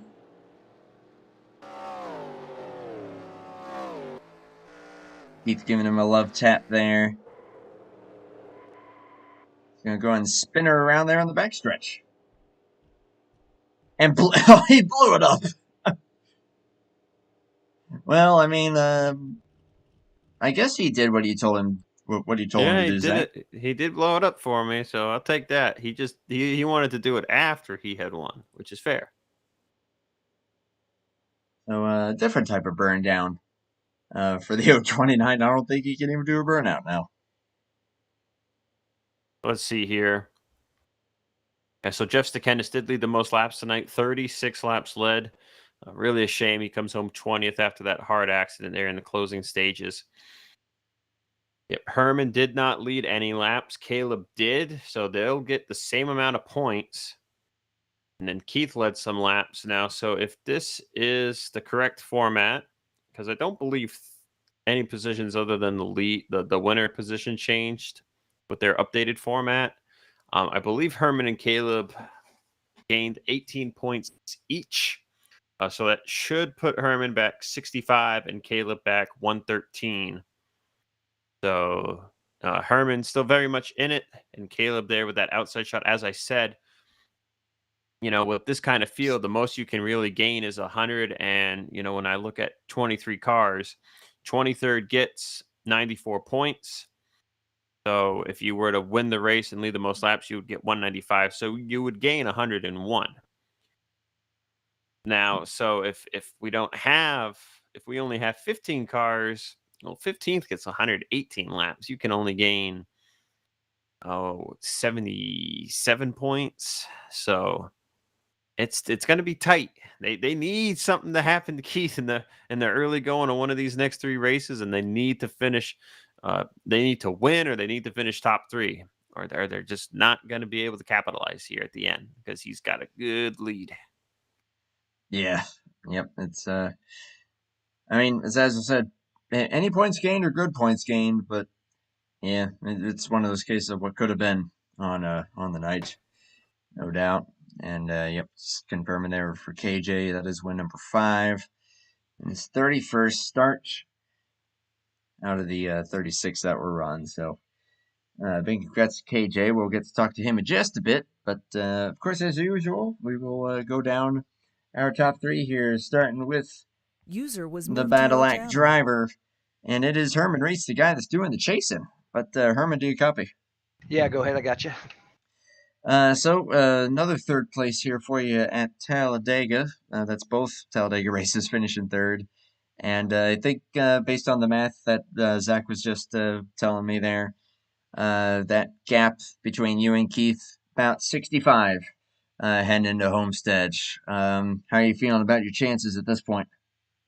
Well, Keith has won at all 3 of the remaining tracks, and so have I. So I don't know. I think he's, I needed to have a better night and him have a worse night. But at this point, I take anything. At one point, it looked like I was going to be a big loser at the end of this. Caleb up front and Keith quite a bit ahead of me. So all in all, salvaged out, turned it into something that out of nothing, really. Yeah, get down to it. That caution definitely, unfortunately helped him in your case, but also fortunately helped you in getting back up there.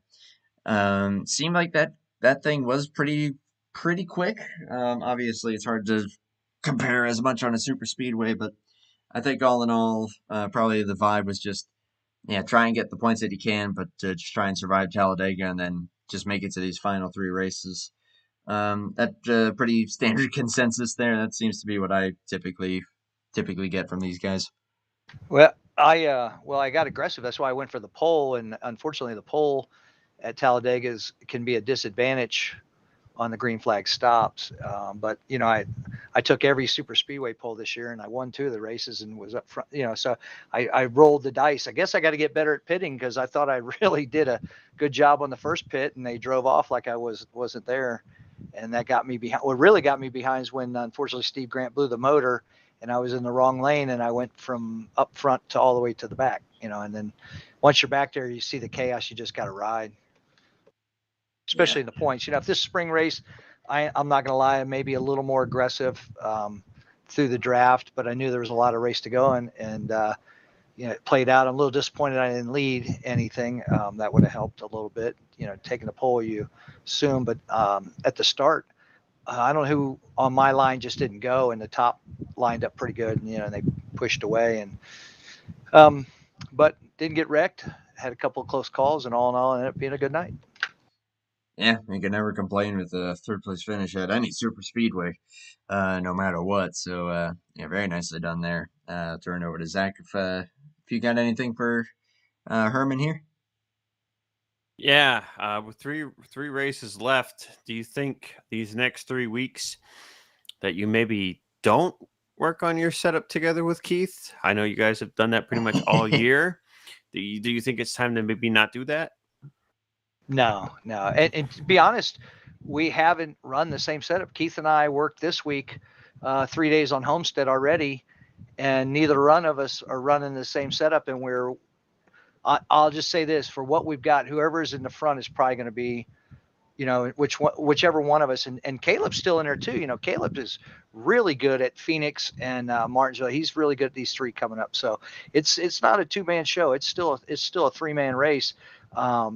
Statistically, I've averaged better at Homestead than Keith has the last 5 years. He won, I think, in 21, and then he's had some bad luck there.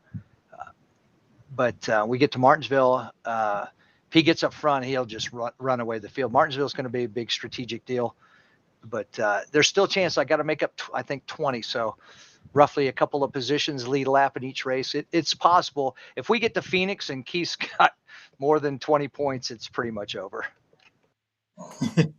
That's fair there. But yep, just keep chipping away. That's all you can really do. Homestead does tend to be pretty competitive with that version, for what I recall. So we're looking forward to that one, and looking forward to seeing what you guys can do. But of course, before we wrap it up with you, my man, whatever closing thoughts you want to give, it is all yours. Thanks, you guys. Thanks to obviously the Hobo League, and my team swept tonight. Look like everybody's on. Team swept tonight with the 4 horsemen, and thank those guys getting it done. We wouldn't be here, without the work of the teammates and all year long opportunity. And so it's been a great year. And thanks again. Unfortunately, Steve had to leave again. He's with some neck issues, and his last 3 races here, I wanted to be good for him. That's what it was. Okay. Yeah, I was wondering about that, what was going on there. So hoping Steve is feeling all right, and hopefully we'll get to see him out and running well on these final 3 races. But yeah. I tell you, I told you last week, or maybe it was 2 weeks ago, I said that about these guys. You saw you had some other guys up front. I really like seeing, instead of the same, it's boring when it's the same 5 or 6 people every week winning. And every Monday we're in here helping guys. There was a new guy in there tonight complaining. I said, where were you yesterday? Why are you asking questions in the middle of the race when hours ago anybody here would help? So that's a message to anybody in the league. If you show up on Monday, you're going to get help. You can ask Harry or Ricky or Ron when you see the performance increases, because they're asking questions and taking advice. And so we have to expand this league. We can't run drivers off because they just don't get it. You know what I mean? And that's for all the NR leagues across the board. Amen to that, brother. Yeah, I'm looking forward to seeing what the future holds for this league, and honored that I'll be a part of it in some capacity. So yeah, I'll make a prediction for next week though. Homestead, my God, you could see there is legitimately 10 cars could easily win that race next week. It'll be super competitive. if we get green flag pit stops, it gets exciting there with the 2 access roads. So it's going to be quite interesting. I look forward to it. That's one of my favorite. That's my home. That's my home track. So that's one of my favorite places to race. So hopefully I get to talk to you guys next week, and if not, well, I definitely will talk to you at Martinsville. I'll call my shot. So do tell for all the viewers at home, what version of Homestead are we talking about? The Safer Barrier Project, but it wouldn't matter whatever Homestead. They run about the same, very competitive, 2 grooves, a definite 2 grooves, and you'll see guys on both sides, and pretty fast speeds. It's going to be a fun race. It's going to be strategic. There's tire wear involved. I mean, it's everything. That track, just like what they do and the real guys do, it's everything to look forward to. Everybody's got a shot. You can run the high side, the low side. It's going to be awesome. Heck I'm yeah. stoked. I am stoked. Best of luck there, my man. And hey, just keep it Thank up you, in guys. that championship battle. 10-4. I hope I get to see you guys next week. You have a good night. Hoping we can talk to you then as well, man. User was moved out of your channel. My man Herman Race gets another podium. But another guy on the podium User was moved to your channel. is the number 9. Fugate with a runner-up finish. Fugate, do you copy, my friend? Yeah, I'm here. Right on, man. Great to get to talk to you again. But hey, a podium finish at any super speedway is an accomplishment. So keeping it up there at the very end there. But all in all, though, just another super speedway that you were able to survive. How are you feeling with running behind KJ there as you were coming to the line? Yeah, it was turned out to be a pretty good race. I'm my worst enemy this year of screwing up races and giving away chances to win and speeding down pit road or something crazy. So yeah, tonight I tried to give it away. I messed up in qualifying and had to start at the back, and that's the first I've done that in forever at a super speedway. But I did it, so it's kind of worked out then. Yeah, you were up there in that lead draft pretty much the entire time. Car seemed like it was at least pretty well hooked up. Obviously, like I said to Herman, super speedway, kind of hard to judge, but seemed like you were pretty comfortable. I guess just tell me kind of what's going through your mind once you knew that caution came out, and kind of what you were trying to do there, if you were going to go for the win or just kind of happy where you were, and what the strategy was on that final green flag lap, I should say. Yeah, I was gonna stay with KJ till to the last, at least to the last lap, and if there was a chance to get a run, I'm try to score that win. But I have no problem finishing second if I can't make first. I'm here to win, but if I don't want to do something and end up 5th or 6th, trying to go for the win, and or messing somebody else up. So, but yeah, it was a lot of fun tonight. Yeah, only the 3 cautions, including the one that ended the race there. So great run by everybody. Very very clean race, which is always great to see at any super speedway. So nicely done keeping yourself up there the whole time. I'm turning over to Zach. Got anything for our runner-up?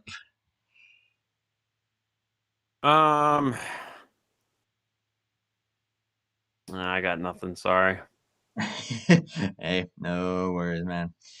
Yeah, honestly, I can't really think of too much other than just that you just kept her solid, and that was great to see. Any particular expectations for you heading into Homestead? Yeah, we got a good setup there. Always run pretty good there. It is a fast track, and competition's pretty tough there. A lot of cars are on edge though, so you got to watch. Keep it on the track and keep it off the wall. You got a real bad wall grab at that track. So that's one thing. But on the rest of the races too, just trying to finish, salvage what we can out of the year. Yeah, man. Hey, still have the couple of wins on the year, so still got something to be proud of there. But still a great run for you tonight. Well deserved. Great to see you up there, and great to be able to talk to you again. So that's always awesome. Before we let you go, though, whatever closing thoughts or shout outs you want to give, we'll let you have the floor. Yeah, good to talk to you guys. Good to make it up here in the booth again. And I want to thank you guys for doing a good job on the broadcast, and Steve and Rubino, or Dan, I mean, for helping, doing the league and staying here and keeping this thing going as long as they have.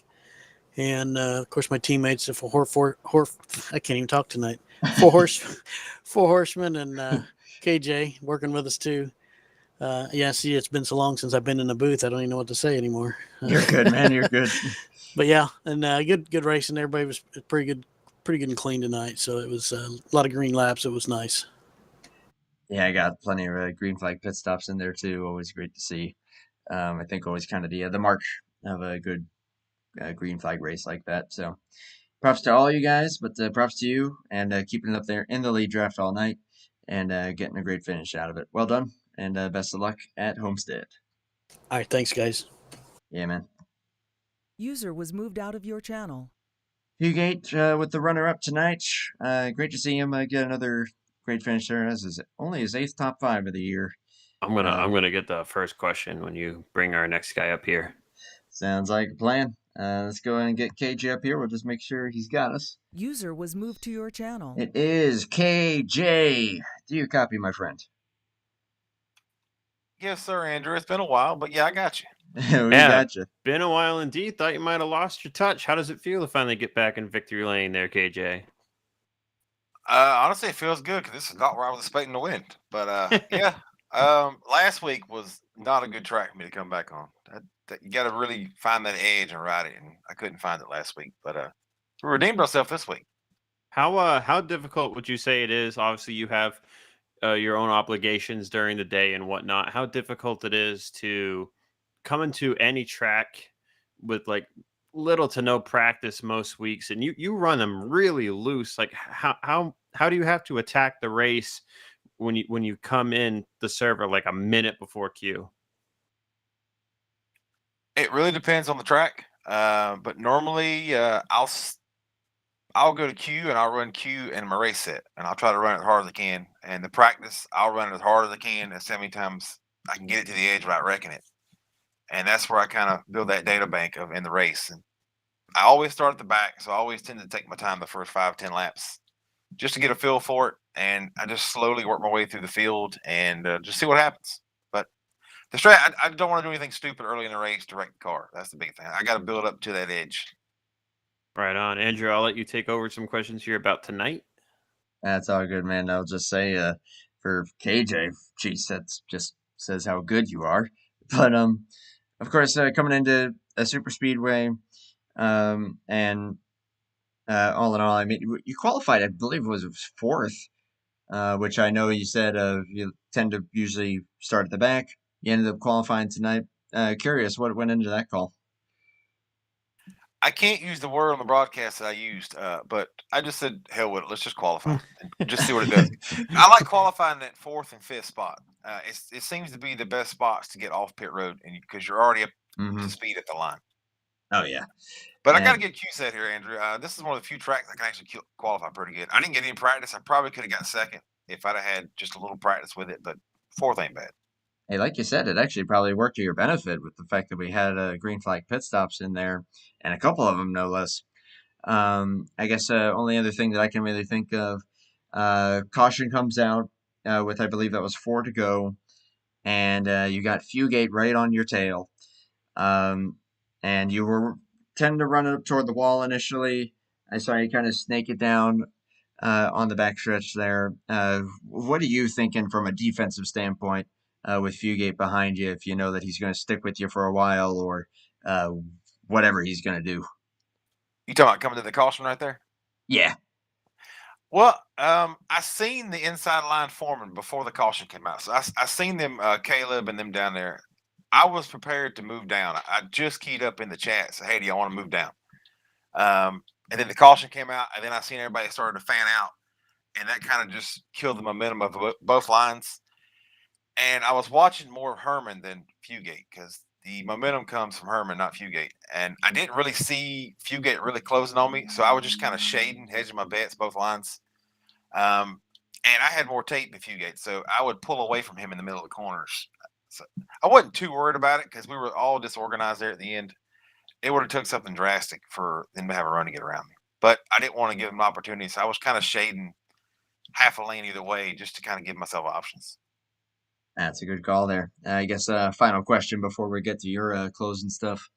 No one, or if you're aware of kind of the battle between Keith, Herman, and Caleb for that championship, would you have done anything differently, given if like any of those guys were around you? Like, let's say if I don't know, Keith was right behind you instead of Fugate.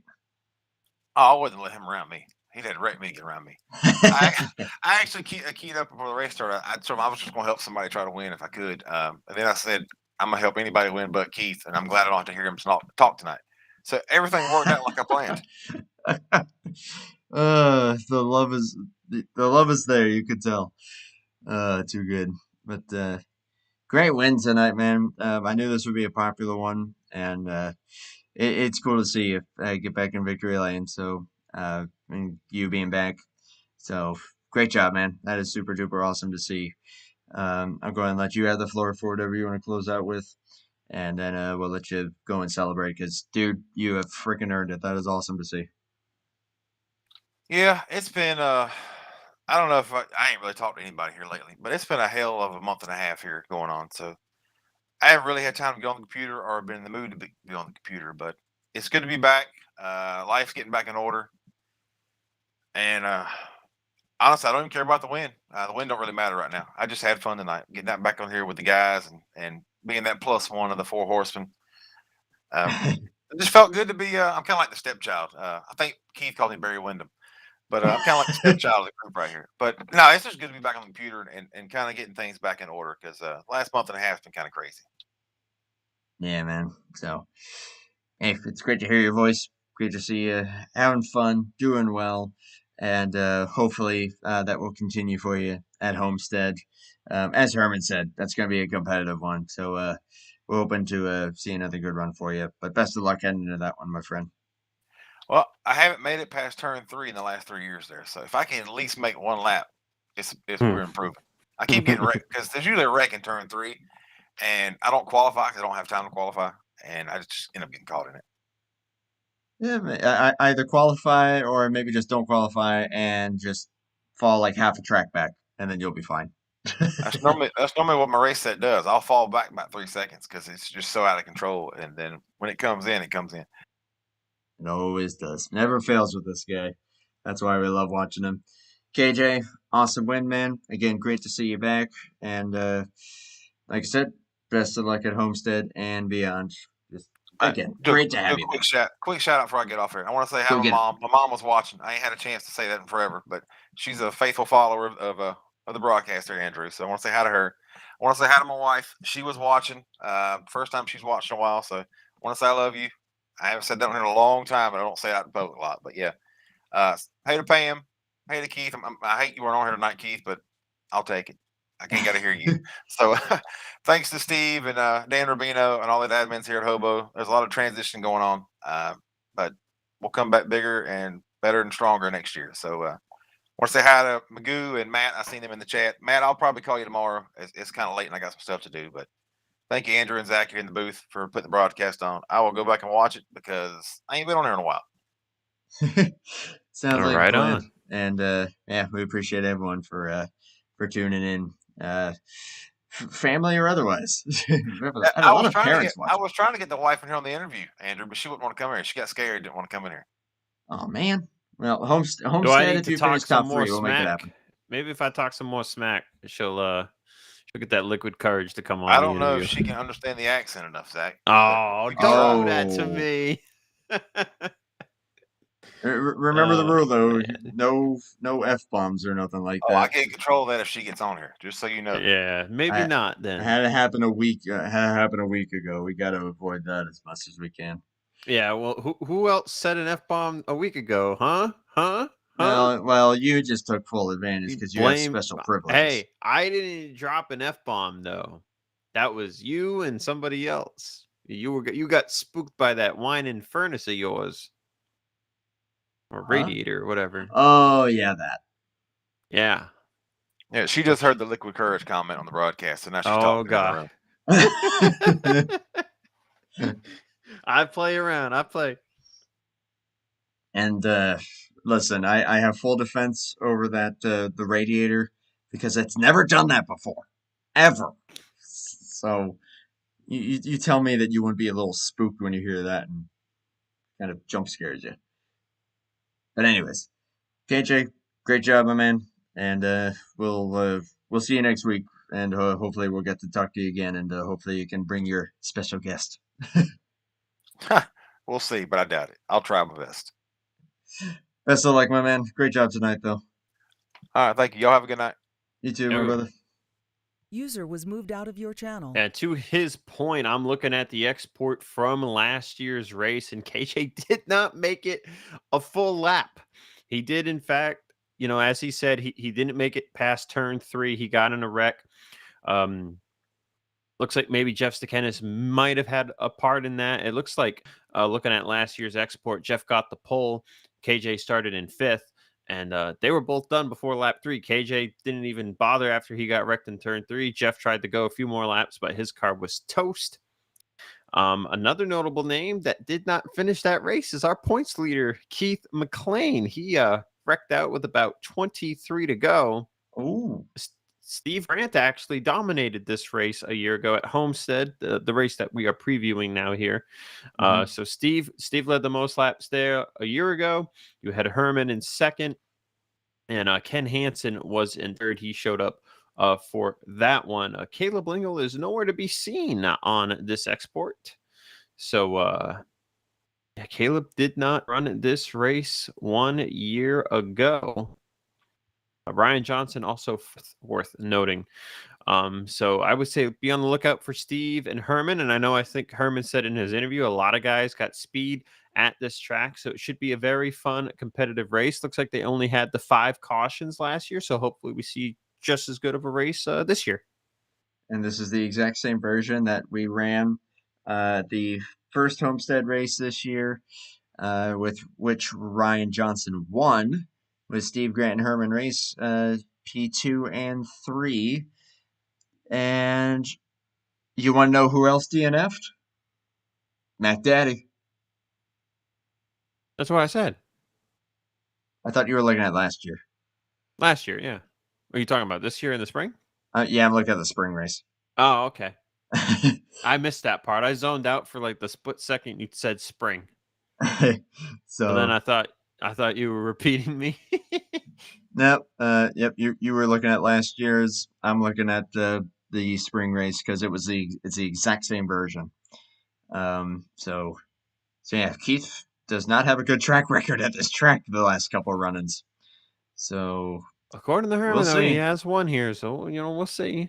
He has one here. Like I said, Herman finished 3rd at this race earlier this year.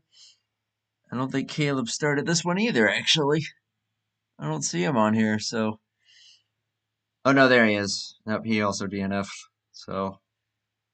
Although it was also a pretty chaotic race with 13 cautions, so. We'll see what happens this time around. I'm excited for it. Like Herman said, it is going to be competitive. And Zach, I'm looking forward to having you for that one as well. Yeah, this is going to be a great final 3 race stretch here. Can't believe this season's almost coming to an end. My goodness. It's like watching your child grow up and now it's about to move out. That's probably not even remotely accurate, but you know what I mean. Thank you to Zach again for joining me on this one. Congrats to KJ on the win. And we will see everyone in a week's time for Homestead here at HOBO.